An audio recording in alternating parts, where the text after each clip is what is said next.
یہ مہینہ ذوالحجہ کا مہینہ ہے، اسلامی کیلنڈر کا آخری مہینہ، اور اس مہینے کو بڑی نسبت ہے حضرت سیدنا ابراہیم خلیل اللہ علیہ السلام سے۔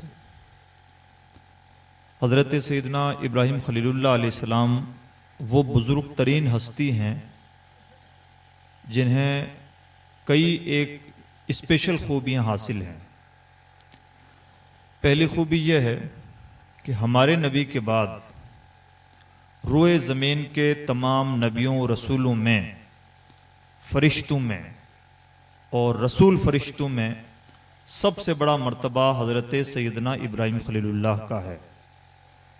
ہمارے نبی کے بعد سب سے بڑا مرتبہ حضرت ابراہیم کا ہے۔ دوسری خوبی یہ ہے کہ اللہ رب العزت نے حضرت ابراہیم علیہ السلام کو درجہ خلت عطا فرمایا، یعنی اپنا دوست قرار دیا۔ اللہ اگر کسی کو اپنا دوست قرار دے، اللہ اگر کسی کو اپنا دوست بنا لے، ہم سمجھ نہیں سکتے کہ وہ دوست کیسا دوست رہا ہوگا اور اس کی دوستی کے انداز کیا رہے ہوں گے۔ تیسری خوبی یہ ہے کہ اللہ رب العزت نے ابراہیم علیہ السلام کو ایک خاص قسم کی امامت و قیادت عطا فرمائی، جس کو اللہ نے قرآن مجید میں بیان فرمایا۔ یہ میں نے مختصر میں کچھ باتیں کہیں۔ اب اگر اس کی تفصیل کی جائے تو بات بڑی لمبی ہوگی۔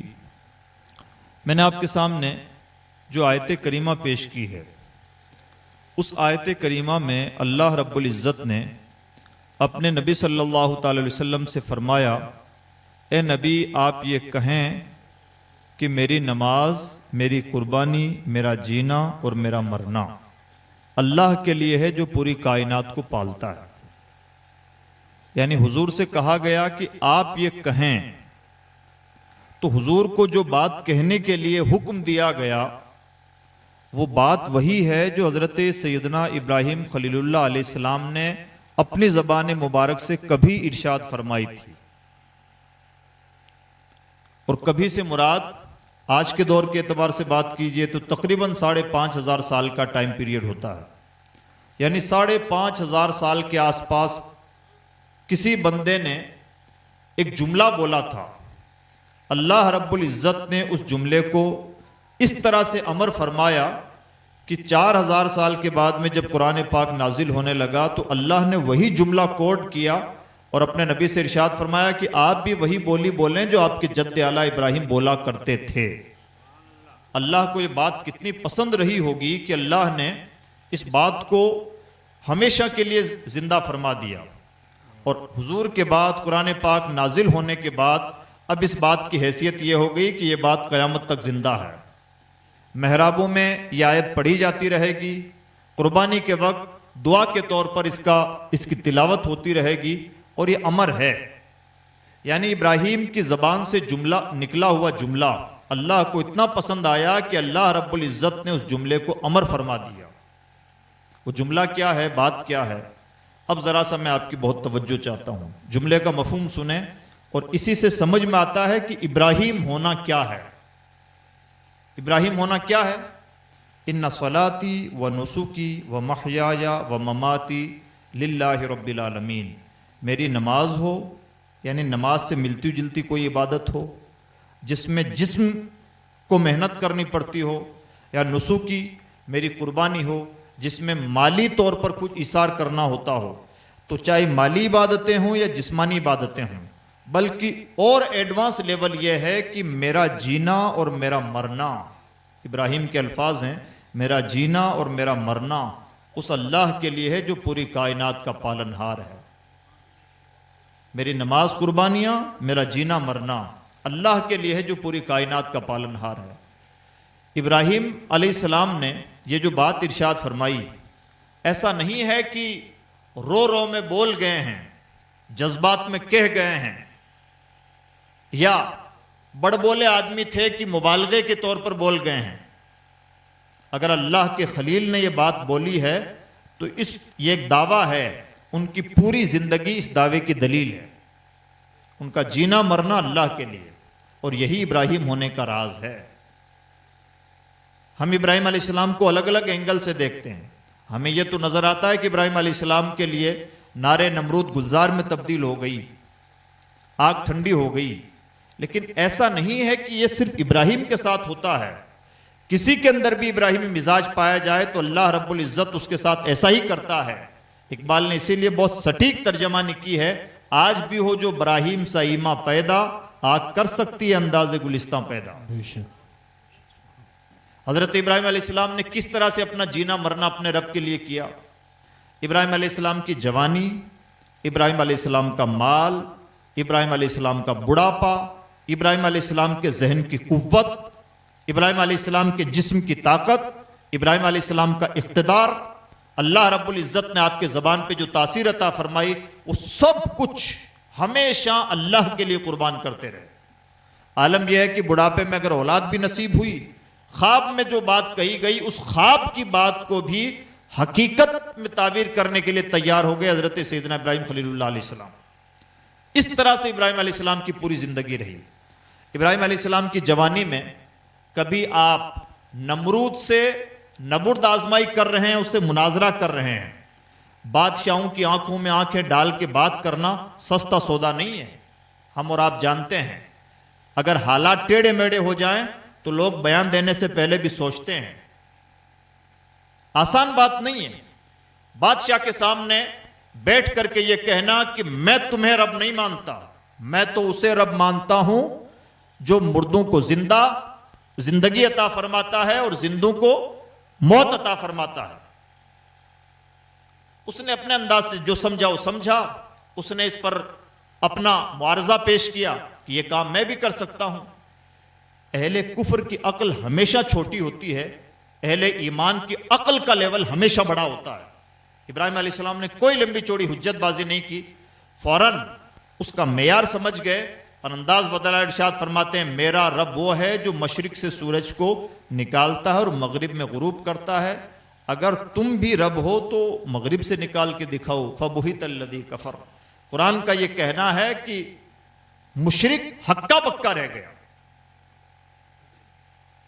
ہمیں لگتا ہے یہ نارمل باتیں ہیں. ہم 400 سال پرانے ہندوستان میں جھانک کے دیکھیں گے تو میں نظر آئے گا جس نے بادشاہ سے آنکھ ملائی دوسرے دن پتہ چلا اس کا سر قلم. اور آج بھی عرب سے لے کر کے جہاں بھی کنگڈم پایا جاتا ہے, ڈکٹیٹرشپ پائی جاتی ہے, وہاں پر آپ دیکھیں گے کہ جس نے بھی آنکھ اٹھانے کی کوشش کی, جس نے بھی حکومت سے آنکھ ملانے کی کوشش کی, اسے غائب کر دیا جاتا ہے. آج کا زمانہ جب دنیا میں ڈیموکریسی ہے, اس زمانے میں بھی اس طرح کا پاپائیت کا مزاج پایا جاتا ہے. جس زمانے میں بادشاہی سب کچھ تھا, کوئی پوچھنے والا نہ تھا, یہ کہنے والے تو مل جاتے تھے بادشاہ سلامت آپ نے جو کیا زندہ باد. یہ کسی کے اندر ہمت نہیں ہوتی تھی کہ کوئی پوچھ لے کہ بادشاہ سلامت ایسا کیا قصور تھا کہ اس کو یہ سزا دی گئی. اس زمانے میں ابراہیم علیہ السلام نمرود سے نہ صرف یہ کہ مکالمہ کر رہے ہیں بلکہ مناظرہ کر رہے ہیں اور اسے شکست دے رہے ہیں. اور اتنا ہی نہیں کہ صرف نمرود سے, پوری قوم سے لوہا مول لے رہے ہیں. اور اس کا پورا واقعہ ہم اور آپ سب جانتے ہیں. ابراہیم علیہ السلام کا جو نقطہ نظر تھا کہ ایک معبود برحق کے سامنے پیشانی جھکائی جانی چاہیے, اور جو معبودان باطل ہیں وہ ہوا ہیں, ان کی اپنی کوئی حیثیت نہیں. اور ابراہیم علیہ السلام نے عملاً یہ کر کے دکھایا. نتیجہ کیا ہوا؟ قوم اس بات پر جمع ہوئی کہ ہمیں ابراہیم کو آگ میں ڈالنا چاہیے. لمبی چوڑی تیاری کی گئی, آگ میں ڈالا گیا. ابراہیم علیہ السلام نے نہ نمرود سے ہار مانی نہ قوم سے ہار مانی. ایڈوانس لیول دیکھیں, جب آگ میں ڈالا گیا حضرت جبریل امین نے پوچھا کوئی خواہش ہے؟ فرماتے ہیں تم سے تو کوئی خواہش نہیں, جس سے ہے وہ جانتا ہے. یہ ہے ابراہیمی, یہ ہے ابراہیم ہونا. اللہ رب العزت نے ان کے ساتھ جو سلوک کیا وہ کیا. خواب دیکھا, بڑھاپے میں اولاد نصیب ہوئی, خواب دیکھا, اولاد کو قربان کرنے کے لیے تیار ہو گئے. اللہ کا حکم ہوا کہ میرے گھر کی دوبارہ تعمیر کی جائے, جسے ہم کعبہ کہتے ہیں. اس کعبے کی دیواریں مٹی میں مل چکی تھیں. حضرت ابراہیم علیہ السلام نے کعبہ معظمہ کی دیواروں کو اونچا کیا, اور اسی لیے قرآن پاک نے ارشاد فرمایا وَإِذْ يَرْفَعُ إِبْرَاهِيمُ الْقَوَاعِدَ مِنَ الْبَيْتِ وَإِسْمَاعِيلُ. اے نبی یاد کیجئے اس وقت کو جب کہ حضرت ابراہیم اور حضرت اسماعیل مل کر کعبے کی دیواریں اٹھا رہے تھے, کعبے کی تعمیر کی. پھر اللہ نے حکم فرمایا کہ عام اعلان کر دیں کہ لوگ آئیں اور اس گھر کی زیارت کریں. حضرت ابراہیم علیہ السلام نے وہ اعلان کیا. روحوں نے جہاں بھی وہ تھیں لبیک کہا, اور جنہوں نے لبیک کہا آج لبیک کہتے ہوئے وہ جسم حاضر ہوتے ہیں اور حج ادا کیا کرتے ہیں. تو ابراہیم علیہ السلام کی جوانی, ابراہیم علیہ السلام کا بڑھاپا, ابراہیم علیہ السلام کا مال, ابراہیم علیہ السلام کی اولاد, ابراہیم علیہ السلام کی زبان کی طاقت, ان کے ذہن کی طاقت, ان کے بدن کی طاقت, جو کچھ ہے اپنے رب کے لیے. اور انداز کیا ہوتا تھا؟ ان ابراہیم لأواہ حلیم. دو لفظ بڑے پیارے ہیں قرآن پاک کے. قرآن فرماتا ابراہیم بڑی آہیں بھرنے والا اور بڑا برداشت کرنے والا ہے. یعنی ابراہیم کا رب سے رشتہ کیسا ہے, دوستی کسے کہتے ہیں, رب سے دوستی رکھنے والے کا مزاج کیسا ہوتا ہے. قرآن پاک کے الفاظ ہلکے نہیں ہوتے. حضرت ابراہیم علیہ السلام کی اللہ سے دوستی کا پہلا راز یہ ہے کہ میرا جینا مرنا میرے رب کے لیے ہے. دوسرا راز یہ ہے اواہ, آہیں بھرنے والا, رات کی تنہائیوں میں رو رو کر اپنے رب کو منانے والا ابراہیم. یہ ہے ابراہیم کی اللہ سے دوستی. حلیم, لوگوں کا ظلم برداشت کرنے والا, لوگ کچھ بھی کہیں, لوگ کچھ بھی سوچیں سمجھیں, کوئی فرق نہیں پڑتا. یہ ابراہیمی مزاج. جب کوئی بندہ اپنے آپ کو اس طرح سے اپنے رب کے آگے سرنڈر کر دیتا ہے کہ اس کا اپنا کچھ نہیں بچتا, جو کچھ ہے رب کے لیے ہے. اللہ کیا دیتا ہے؟ اللہ جب دینے پہ آئے تو عجیب شان سے نوازتا ہے. اس نے ابراہیم علیہ السلام سے ایک موقع پر وعدہ کیا, انی جاعلک للناس اماما, ابراہیم میں تجھے لوگوں کی امامت عطا فرماؤں گا, لوگوں کی قیادت اور لیڈرشپ عطا فرماؤں گا. اللہ کے نبی بڑے ذہین ہوتے ہیں. ابراہیم علیہ السلام نے دیکھا کہ اللہ کی نعمتیں بڑھ رہی ہیں, موقع کا فائدہ اٹھانا چاہا. انہوں نے کہا کہ اللہ نے وعدہ فرمایا ہے کہ مجھے امامت کی نعمت عطا فرمائے گا. تو ابراہیم علیہ السلام نے موقع کے مطابق ارشاد فرمایا, قال ومن ذریتی, کہتے ہیں پروردگار میری اولاد میں سے بھی کچھ لوگوں کو امامت دے دینا, میری اولاد میں سے بھی کچھ لوگوں کو قیادت اور لیڈرشپ عطا فرما دینا. اب میں یہاں بہت توجہ چاہوں گا اگر آپ سمجھدار ہیں. اللہ نے بڑا عجیب سا جواب ارشاد فرمایا. یہ کام ہمارے نبی نے بھی کیا. جب معراج کے لیے تشریف لے گئے, اللہ کی بارگاہ میں جا کے جو تعظیم کا انداز تھا, التحیات للہ والصلوات والطیبات, اللہ نے جواب میں ارشاد فرمایا السلام علیکہ ایھا النبی ورحمۃ اللہ وبرکاتہ. حضور نے موقع کا فائدہ اٹھاتے ہوئے یہ دیکھ کر کے کہ اللہ مجھ پر رحمتیں برکتیں نازل فرما رہا ہے, حضور نے عرض کیا السلام علینا وعلی عباد اللہ الصالحین. پروردگارہ جس طرح سے ہم پر رحمتیں نازل ہوں, میری امت پر اور تیرے نیک بندوں پر بھی رحمت نازل ہو. یہ اللہ والوں کا مزاج ہوتا ہے کہ جب اللہ نواز رہا ہوتا ہے تو اپنے ساتھ دوسروں کے لیے بھی لے لیتے ہیں. ابراہیم علیہ السلام نے کہا پروردگار مجھے امامت عطا فرما رہا, میری اولاد اور میری نسلوں کو بھی امامت عطا فرمانا. اللہ نے ارشاد فرمایا لا ینال عہد الظالمین. ابراہیم لیڈرشپ کی نعمت ظالموں کو نہیں مل سکتی. مسئلہ حل ہوا. اصول ہے اللہ کا, یا تو لیڈرشپ رہے گی اور یا ظلم رہے گا. اگر آپ ظالم ہیں, آپ کی کرسی کو ٹوٹنا ہے, آپ کو کرسی چھوڑنا ہے. یعنی ظلم کے ساتھ لیڈرشپ کبھی نہیں چلتی. یہ اللہ کا بنایا ہوا اصول ہے. ایمان و کفر کا فیصلہ یہ انسان کی قبر کا فیصلہ ہے, یہ اس کا انڈیویجول کیس ہے. لیکن اگر کوئی ظالم ہے تو وہ نیتا بن کے نہیں رہ سکتا, اسے کرسی چھوڑنی ہوگی. یہ بنانے والے کا بنایا ہوا اصول ہے. یا تو لیڈرشپ رہتی ہے یا پھر ظلم رہتا ہے. یہی وجہ ہے, تاریخ اٹھا کے دیکھیں, ایک چھوٹے سے جملے میں قرآن پاک نے کتنی گہری بات کہی ہے. امامت کی نعمت ظالموں کو نہیں ملتی. امام وہی رہے گا, رہبر وہی رہے گا, لیڈر وہی رہے گا جو انصاف پسند ہے. مومن ہے اس کی خوش قسمتی, مومن نہیں ہے اس کی قبر کا ایشو. لیکن اللہ کی مخلوق کا امام بن کے وہی رہ پائے گا جس کے اندر انصاف ہے. اگر انصاف نہ ہو, ظالم آدمی گاؤں کا سرپنچ بن کے نہیں رہ سکتا, بڑی حکومت کا حکمراں بن کے کیسے رہ سکتا ہے. اللہ رب العزت نے یہ بات بہت چلتے ہوئے حضرت ابراہیم علیہ السلام سے ارشاد فرمائی. اب اللہ نے ابراہیم علیہ السلام کو لیڈرشپ دی, امامت عطا فرمائی. تو ارشاد فرمایا ان ابراہیم کان امہ قانتا للہ حنیفا